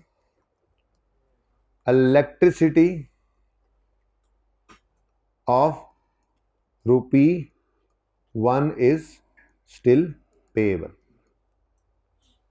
पूरी बात अब अंग्रेजी किसी भी तरह से लिखी हो सकती है, bill of December is still payable, फलां फलां जो भी लिखा हो, मैं मकसद क्या है, 1 रुपया क्लोजिंग में पेएबल, ठीक है। एक और बात लिखी हुई है यहीं पर, रेंट ऑफ रुपीस, अगर 1 रुपये 12 महीने तो सर कितना है, 18 है। Rent of ₹6 is prepaid. अब लिखा कुछ भी हो सकता है, लिखा हो the company has entered into an agreement and paid an advance of ₹18 million, per month rent is 1 million, तो फिर बताया जाए कि जी 1 जनवरी को आया तो 12 का एक्सपेंस, और वो लंबी कहानी भी लिखी हो सकती है। मैंने तो सिर्फ शॉर्टकट लिखकर बता दिया कि अल्टीमेटली मकसद क्या है कि जी रेंट क्या है, 6 रुपये का प्रीपेड, ठीक है। अब इस ट्रायल को देखकर आप मुझे बताएं, फरमाएं कि क्या ट्रायल में नजर आने वाली फिगर पेड की है या एक्सपेंस की। अब पक्की बात है कि एक्सपेंस की फिगर नहीं हो सकती, पेड की फिगर है, क्योंकि एक्रूअल की एडजस्टमेंट अभी अदर इंफॉर्मेशन में पड़ी है होने वाली, ठीक है। अब हम ये सब काम करेंगे। अब हमारा सवाल शुरू होता था, ठीक है ना। आपका पर्चे के अंदर ना, पर्चे के अंदर आपको ये अवेलेबल नहीं होता था, ये पर्दा पड़ा हुआ है लाल रंग का, देखो, ठीक है ना। आपका आपका सवाल शुरू होता था ट्रायल बैलेंस से, ऐसे ही है, ये पर्दा डाल दिया मैंने। ये ट्रायल बैलेंस आपके साथ, ये यहां से यूं सवाल होता था, नीचे लिखा होता था prepare income statement balance sheet, तो एक्सट्रैक्ट्स है ना, बाकी पूरा ट्रायल मैंने बनाया नहीं है, कैपिटल वगैरह, कैश वगैरह, बैंक वगैरह वो कुछ नहीं, इसलिए मैंने एक्सट्रैक्ट लिख दिया, ठीक है ना। तो यहां से आपका सवाल शुरू होता था, ट्रायल बैलेंस, अदर इन्फॉर्मेशन बनाओ जी फाइनेंशियल स्टेटमेंट, ठीक है ना। पिछली कहानी का तो आपको पता ही नहीं है, अब आपने यहां देखकर अंदाजा लगाना है कि ट्रायल में पड़ा हुआ एक्सपेंस है या पेड। हो ही नहीं सकता कि ये एक्सपेंस हो ही नहीं सकता कि ये एक्सपेंस, तो ठीक है। और लिखा भी नहीं होता सवाल के अंदर, नॉर्मली सिर्फ लिखा होगा इलेक्ट्रिसिटी और रेंट, ताकि आप परेशान हो और ये सोचें। ट्रायल से बड़ा डरा करते थे आप लोग इंट्रो में, मेरे ख्याल से, पता नहीं यहाँ क्या चीज़ पड़ी हुई है, ट्रायल का डर। अब एनपीओ में जाके मैं एक आधा सवाल करवाऊंगा एनपीओ का, जो ट्रायल से हमने करना होगा, तो इंशाल्लाह वहाँ पे फिर मजीद डिस्कशंस करेंगे। ट्रायल का डर कुछ भी नहीं, ट्रायल कुछ भी नहीं होता, डर दूर कर लेंगे। फिलहाल तो मुझे बताओ, ये नजर आ रहा है इलेक्ट्रिसिटी और रेंट, ट्रायल में नजर आने वाला ये इलेक्ट्रिसिटी और एक्सपेंस पेड है या एक्सपेंस है। ये मैं कार्ड नहीं रहा, ये देखो मैं ये मिटा ही रहा हूं, सवाल में तो कुछ भी नहीं लिखा हुआ कि एक्सपेंस है या पेड है। अब आप बताएं इस ट्रायल को देखकर, अगर तो टाइप 0 का ट्रायल होता तो फिर यही एक्सपेंस यही पेड, लेकिन जैसे ही आपने तो इन्फॉर्मेशन देखी तो आपने कहा लो एक्रूवल प्री पेमेंट के एडजस्टर भी होना बाकी है, तो फिर ये कैश पेड की फिगर है, एक्सपेंस तो हम निकालेंगे 4 स्टेप्स लगाकर, ठीक है। ओह, एक अहम बात तो भूल ही गया, अभी बताऊंगा फिर, कि 4 में से कोई सी भी 3 मिसिंग हो सकती है, जरूरी नहीं यही तरतीब हो, वही याद कराना। चलें जी, आ जाए जी, सवाल शुरू करते हैं। अब हम क्या करेंगे, हम स्टेप 1 लिखेंगे जी, वी विल राइट ओपनिंग। हाँ जी, ओपनिंग प्रीपेड है या पेबल?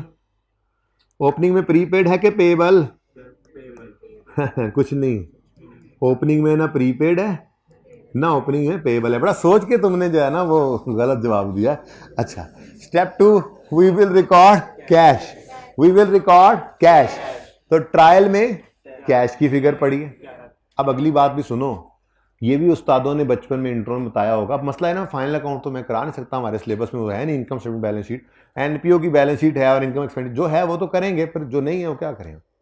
तो मैं इसलिए कहता हूं, उस्तादों ने बताया होगा आपको इंट्रो में कि ट्रायल में नजर आने वाली हर चीज फाइनेंशियल स्टेटमेंट्स में एक बार नजर आती है।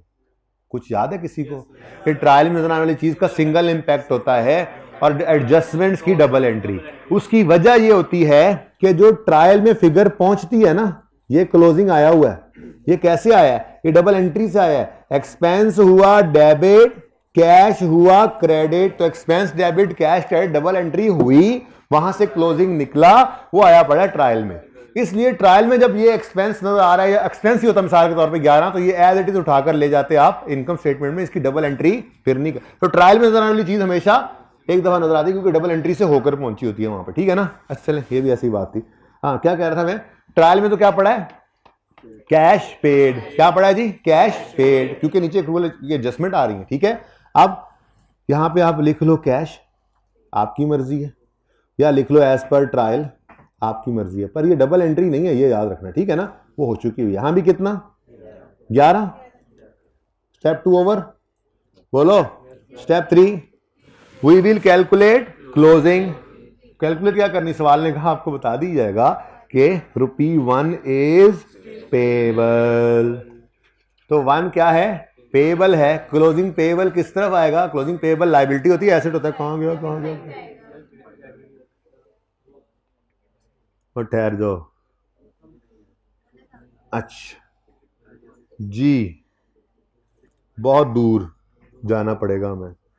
अच्छा, क्या कह रहा था मैं, आप अपनी बात करें, आपको क्या, आप क्या कह रहे थे, आप अपनी बात करें। हाँ जी जी जी जी जी जी, लायबिलिटी है क्लोजिंग डेट पर, क्लोजिंग पेबल है कितना, ₹1, ठीक है। अब स्टेप 4, एक्सपेंस जो है वो बैलेंसिंग फिगर निकलेगी, जो हम प्रॉफिट एंड लॉस में ले जाएंगे, और वो फिगर आ रही है 12, ठीक है। अब देखो भाई, इधर देखो, एक्सपेंस प्रॉफिट एंड लॉस वाला भी यहीं से निकला, बोलो। एक्सपेंस प्रॉफिट एंड लॉस वाला भी यहीं से निकला, और पेबल बैलेंस शीट वाला भी यहीं से नजर आ। तो अगर हम प्रॉफिट एंड लॉस के एक्सट्रैक्ट्स की बात करें तो प्रॉफिट एंड लॉस के अंदर नजर आएगा, बोलो, इलेक्ट्रिसिटी एक्सपेंस। अब ये एक्सपेंस है, ट्रायल में तो पेड ही था। और बैलेंस शीट में करंट लायबिलिटीज में इलेक्ट्रिसिटी पेएबल 1 रुपए। ऐसे ही हम उठा लाएंगे रेंट को, बल्कि अपने स्टेप्स, स्टेप 1 जमाइनल नहीं, step 1 we will write opening, step 2 we will record cash. अब कैश पेड की फिगर कहां पड़ी है, ट्रायल में। एज पर ट्रायल लिख लो, जो मर्जी कर लो। ठहर जाओ यार, यहां पे जरा तंग हो जाना काम। कितना जी, 18। Step 3 will calculate closing. तो क्लोजिंग में प्रीपेड है पेएबल है, तो प्रीपेड तो एसेट होता है, इस तरफ आ जाएगा कितना, 6। अब बैलेंसिंग फिगर एक्सपेंस की है जो कि जाएगी प्रॉफिट एंड लॉस में, कितना, 12। तो गौर फरमाएं, आपको एक्सपेंस की फिगर भी मिल गई प्रॉफिट एंड लॉस में ले जाने वाली, और क्लोजिंग डेट पर ये जो एसेट है ये भी नजर आ रहा है। ठीक हो गया। तो अब आप कह सकते हैं कि 12 रुपए, अब देख लो साबित हो गया कि एक्सपेंस तो 12 रुपए था। वैसे तो मैंने आपको जुबानी बता दिया था ना, 1 रुपया 1 महीने का एक्सपेंस है, तो आपको पता था, आसान एग्जांपल बनाई ताकि वैसे ही पता लग जाए। तो अब देखो 12 रुपए एक्सपेंस है, तो ट्रायल में तो 12 नजर नहीं आ रहा था, वहां पे तो क्या नजर आ रहा था, पेमेंट। पता कैसे चला, एक्रूवल की एडजस्टमेंट आ रही थी कि जो ट्रायल वाली पेमेंट है वो कभी कम या कभी ज्यादा है, तो एक्सपेंस की फिगर वो नहीं थी फिर। ठीक है, रेंट एक्सपेंस आ गया प्रॉफिट एंड लॉस में 12, और करंट एसेट्स में प्रीपेड रेंट नजर आएगा 6 रुपए। ठीक है, तो साबित हुआ कि ट्रायल में नजर आने वाली फिगर जो है वो पेड की थी, एक्सपेंस की नहीं थी। कैसे साबित हुआ, कैसे साबित हुआ, अगर अदर इंफॉर्मेशन में एक्रूवल प्रीपेमेंट की एडजस्टमेंट ना होती तो फिर नहीं पता लगता, फिर हम कहते जो एक्सपेंस है वही पेड है, लिखता चाहे ना लिखता। ठीक है, पता क्यों नहीं लगेगा हमें, वो टाइप 0 है। टाइप 0 भी बनानी चाहिए थी मुझे, भूल गया, अगली बार बनाऊंगा। आपको ज़बानी बता रहा हूं, टाइप 0 का ट्रायल क्या है, सिर्फ 11 और 18 आ रहा है। ठीक है, यानी मिसाल के तौर पर 12 रुपए होता है, 11 18 आ रहा है, अदर में कुछ नहीं बताया हुआ तो खामोश है, तो फिर हम क्या कहेंगे, जो एक्सपेंस था वही पेड। दूसरा हमारे सामने आया, ट्रायल में नजर आ रहा है 11 और 18, सवाल ने साथ नहीं लिखा ये एक्सपेंस है कि पेड है, वो लिख भी दे तो हमने कभी परेशानी ना, हमने अपने असूल लगाने। ट्रायल ने पड़ी फिगर एक्सपेंस की या पेड की, अदर इंफॉर्मेशन में देखा तो आपको नजर आई एक्रूवल की एडजस्टमेंट्स, तो आपने कहा फिर तो ये कौन सी फिगर है, पेड।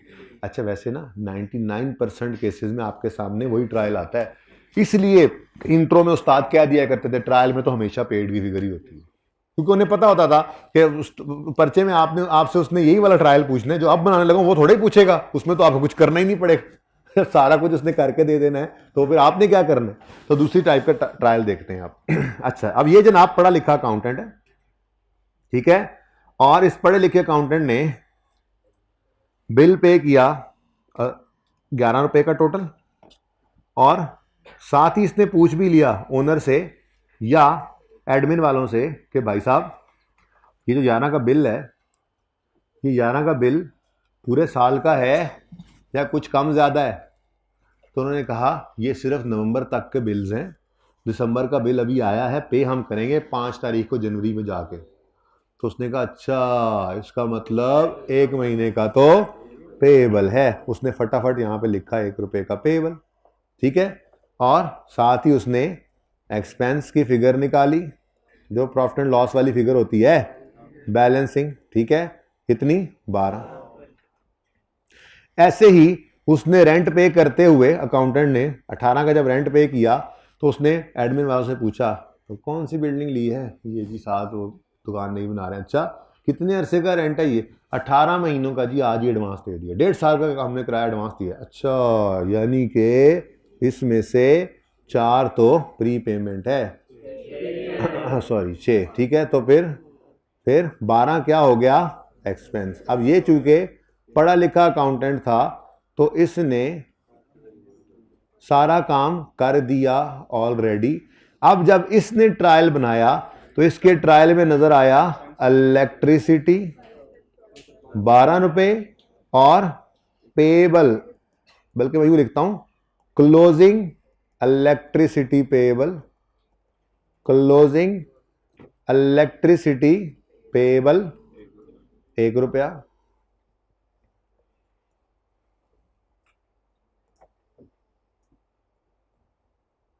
अच्छा, उसके बाद इसके ट्रायल में नजर आया रेंट 12, क्यों नहीं नजर आएगा मेरे चांद, अच्छा सॉरी, इसके ट्रायल में नजर आएगा 12 का एक्सपेंस और साथ ही closing prepaid rent, closing prepaid. कोई ये सवाल इसकी डिस्कशन कर रहे हैं, और बात चल रही है आपस इसी की कर रहे हैं? अच्छा तो मेरे साथ कर लो ना डिस्कशन।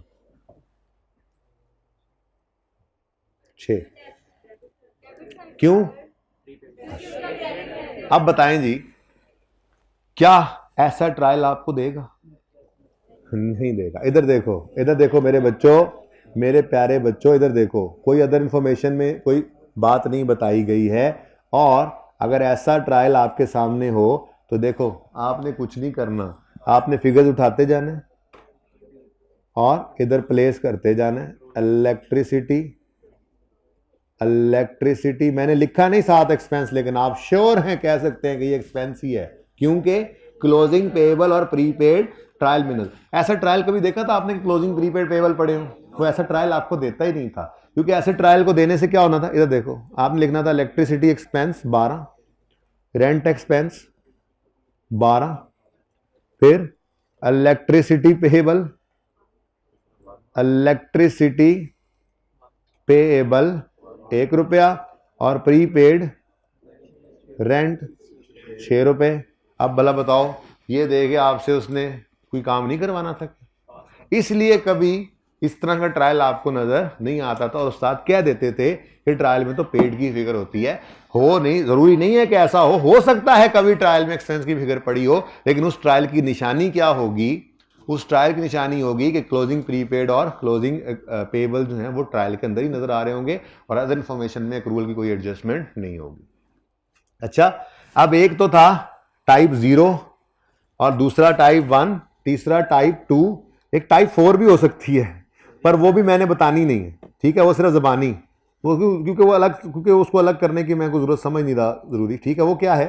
वो ये है कि एक्सपेंस की फिगर हो, क्लोजिंग प्रीपेड पेएबल भी हो, लेकिन ऐसे ही लिख दे, ये क्लोजिंग पेएबल थोड़ा गलत हो गया है, ये क्लोजिंग प्रीपेड थोड़ा गलत हो गया, तो गलती भी तो हो सकती है ना, पर वो भी फिर छोड़ दो, वो भी साइड पे रखो, ये उसकी बात भी नहीं कर रहा। मैं तो सिर्फ आपको ये समझाने निकला था आज, मैं तो सिर्फ ये समझाने निकला था आज कि जो आप उर्फ़े आम में सुन लिया करते थे ना कि ट्रायल में तो हमेशा पेड की फिगर होती है, वो इस ट्रायल में पेड की फिगर होती है जिसके अंदर क्लोजिंग एडजस्टमेंट्स गिवन होती हैं एक्रूवल प्रीपेमेंट की। लेकिन अगर ट्रायल के अंदर ही आपको क्लोजिंग एक्रूवल और प्रीपेमेंट्स नजर आ जाएं, तो ऐसे ट्रायल में नजर आने वाली फिगर पेड की नहीं होती बल्कि एक्सपेंस की होती है, ठीक है? इसको मैं कह सकता हूं ये एक्सपेंस है, पेड नहीं। डन जी, सही है? चले, पिक्टूरे लेनी है तो 1 मिनट सब्र करें।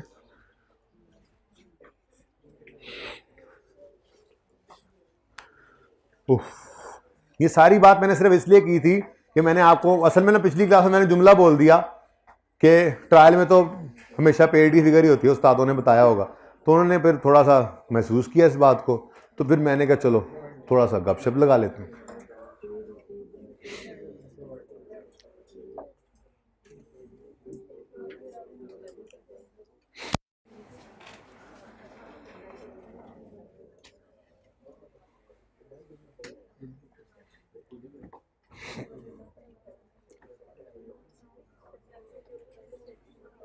समझ आइए सबको?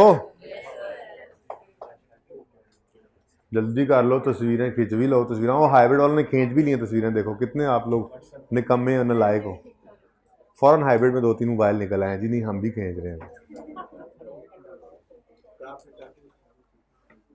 हाँ अच्छा जी, वो एक छोटी सी बात मैं करने से भूल गया था, कि 4 चीज़ें हैं, 4 स्टेप्स जो लिखवाए हैं कि ज़रूरी नहीं है कि ये इसी तरतीब से हो कि हमेशा आपका एक्सपेंसिव बैलेंसिंग निकले। 4 नॉर्मल चीज़ें होनी चाहिए, ओपनिंग, क्लोजिंग, एक्सपेंस और कैश। इन 4 में से कोई सी 3 आप कैलकुलेट कर सके, चौथी बैलेंसिंग निकल आएगी। ठीक है ना। ओपनिंग गिवन है, कैश गिवन है, एक्सपेंस गिवन है, क्लोजिंग निकाल लो बैलेंसिंग। ओपनिंग गिवन है, कैश गिवन है, क्लोजिंग गिवन है, एक्सपेंस निकाल लो बैलेंसिंग। ओपनिंग गिवन है, एक्सपेंस गिवन है, क्लोजिंग गिवन है, कैश निकाल लो बैलेंसिंग। ओपनिंग ही नहीं गिवन, कैश, एक्सपेंस और क्लोजिंग गिवन है तो ओपनिंग बैलेंसिंग निकाल लो। मकसद कहने का यह है कि 4 स्टेप्स में कोई हार्ड एंड फास्ट रूल नहीं है कि आपका चौथा ही स्टेप सिर्फ बैलेंसिंग निकलेगा एक्सपेंस की फिगर। आपका लेजर है, उस लेजर में 4 नॉर्मल चीजें होती हैं, ओपनिंग, एक्सपेंस, पेड और closing. Opening, expense, cash, paid और क्लोजिंग। इन 4 में से कोई से 3 मिल जाएं या कैलकुलेट कर सको तो चौथा बैलेंसिंग निकल सकता है। ये ज़हन में रखना, ठीक है। ये नहीं हो कि आप लकीर के फकीर ही बने लें, लाइन के बैगर्स। अच्छा जी, नेक्स्ट। ये असल में सवाल कराना था आपको, बस ये सवाल का। हाँ जी, टाइम जिसका हो गया चला जाए। Question number 7, following are the, ये 1.5 मिनट के सवाल नहीं है बेटा, बातें नहीं करें प्लीज, खामोश रहें, हाइब्रिड वाले भी। Following are the extracts from trial. Rent expense trial में गिवन है 90। अब लिख भी दिया एक्सपेंस, धोखा नहीं खाना। नीचे क्या लिख रहा है अदर इंफॉर्मेशन में, rent accrued at 31 December 8 is 12, तो धोखा नहीं खाना। अदर इंफॉर्मेशन में क्लोजिंग पेएबल गिवन है, तो पक्की बात है कि ट्रायल में पड़ा हुआ रेंट पेड है। एक्सपेंस लिखता भी है तो हम धोखा नहीं खाएंगे। बात समझ गए? ठीक है, तो चलो अपने इस स्टेप्स पे चलते हैं। ये जी रेंट एक्सपेंस का लेजर बनाना है। Step 1 we will write opening, है जी ओपनिंग है नहीं, लिखने की जरूरत नहीं। Step 2 we will record cash. अब चूंकि अदर इंफॉर्मेशन में एक्रूवल की एडजस्टमेंट है तो फिर ट्रायल में कैश पेड की फिगर है, तो ट्रायल से इसको उठा लो 90। Step 2 we will record cash, हमने यहां पर लिख दिया एज पर ट्रायल या कैश, जो मर्जी लिख लो, पर इतने गुस्से से ना लिखो, मार्कर दूसरा यूज कर लो। तो कैश या एज पर ट्रायल कितना है जी, 90,000, बस 90 कर लो, ठीक है। Step 3 we will calculate closing. सवाल ने कहा क्यों इतनी मुश्किल काम सीख लिया आपने? मेरी तरफ से तो आसानी है, मैं बताता हूँ, कैलकुलेट ना करो, मैं बताता हूँ क्लोजिंग कितना है। रेंट क्लोजिंग में एक्रूड है, ओइंग है 31 दिसंबर पे कितना 12, तो क्लोजिंग डेट पे भाई पेएबल है, जरा बताना क्लोजिंग डेट पे पेएबल है किस तरफ आएगा? आज बहुत नींद आई हुई है तुम्हें, है ना जी। क्लोजिंग पेएबल जी कितना 12, तो बैलेंसिंग फिगर एक्सपेंस की निकल आएगी, यानी रेंट एक्सपेंस की, जो कि प्रॉफिट एंड लॉस में जानी है कितनी जी,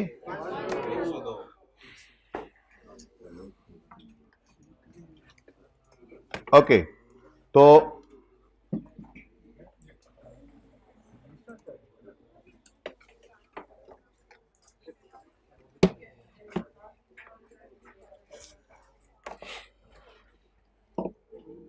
profit and loss balancing figure आ गई 102, ठीक है जी। इधर देखो भाई, बेटा चुप कर जाएं प्लीज, कहां तो नहीं खा के आई हूं जी। और क्लोजिंग में पेएबल, प्रॉफिट एंड लॉस में एक्सपेंस, फिर भी चुप नहीं हो रही। प्रॉफिट एंड लॉस में एक्सपेंस की फिगर और बैलेंस शीट में क्लोजिंग पेएबल करंट लायबिलिटीज में नजर आएगा, ठीक है। अच्छा, अब ये सारी बात सिर्फ इतनी सी बात के लिए आधा पौना घंटा मैंने लगाया है कि ट्रायल में पेड की फिगर होती है। अब इतना टाइम लगा ले बंदा तो फिर आपकी तरफ से भी तो कोई गिफ्ट मिलना चाहिए ना उस्ताद को। तो क्वेश्चन नंबर 8 आपका होमवर्क है, इसमें एक्सपेंस इंश्योरेंस है। वो ये क्वेश्चन नंबर 3 भी पहले होमवर्क में है, 1 और 2 मैंने करवा दिया आपको। अच्छा, ये जो होमवर्क में है ये मैं इंशाल्लाह मंडे को करवा दूंगा, लेकिन चेक जरूर करूंगा मंडे को, मैं बता रहा हूँ, माफी कोई नहीं होनी। अच्छा 3 होमवर्क में है फिलहाल, 4, 5, 6 अभी नहीं करने। ओके, इसमें लोन और इंटरेस्ट है। ये मंडे को 10-15 मिनट की बात भी नहीं है, 10 मिनट भी नहीं लगेंगे टोटल ये सवाल भी करने में, लेकिन फिलहाल मैंने छेड़ा नहीं उसको, जरा उसको अलग रखें। बेसिकली तो बोरिंग कॉस्ट में उन्होंने इस्तेमाल होने, लोन ने और उसके इंटरेस्ट ने। ठीक है,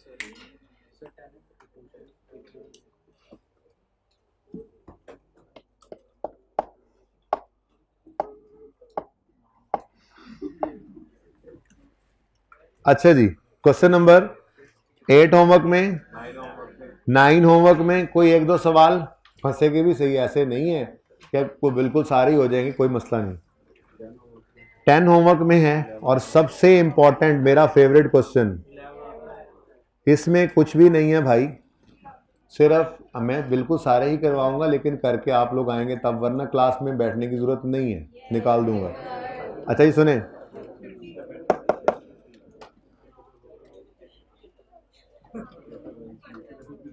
खामोश होंगे प्लीज। ट्रायल में एक नहीं मल्टीपल एक्सपेंसेस गिवन है, उसूल पहले से बता चुका हूं।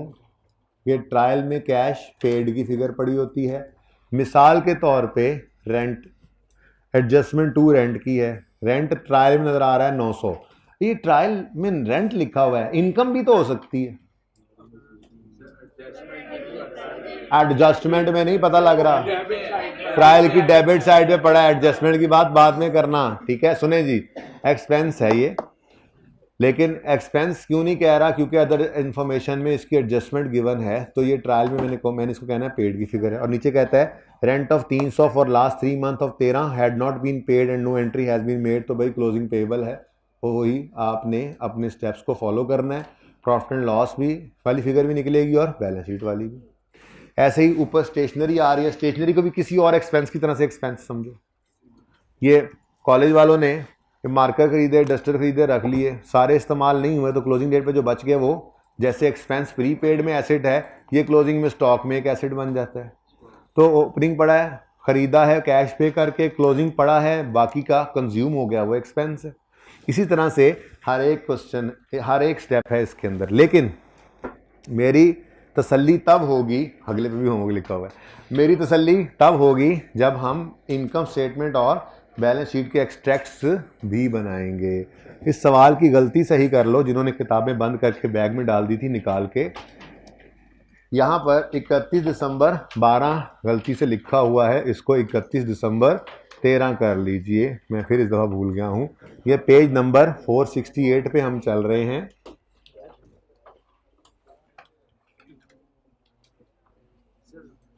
पेज 468 पे हम चल रहे हैं और रिक्वायरमेंट में 2012 को काट के 2013 कर लीजिए, और साथ में प्रॉफिट एंड लॉस के और बैलेंस शीट के एक्सट्रैक्ट्स भी बनाने हैं।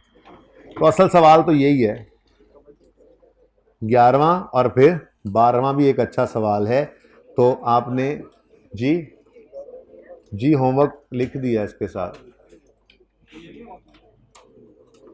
तो टोटल होमवर्क बना क्वेश्चन नंबर 3, 8, 9, 10, 11, 12, और आपकी क्लास को एक होमवर्क दिया था वो 70, कौन सा 70 दिया था, दूसरी क्लास को वो होमवर्क देना भूल गया था, आज भी भूल गया, उनको अब मैसेज करवा रहा हूँ, तो मंडे को इंशाल्लाह फिर वो डिस्कस कर लूँगा कि क्या करना है उसका। ज़िंदगी रही तो होगी मुलाकात मंडे को। अल्लाह हाफ़िज़, अस्सलाम वालेकुम।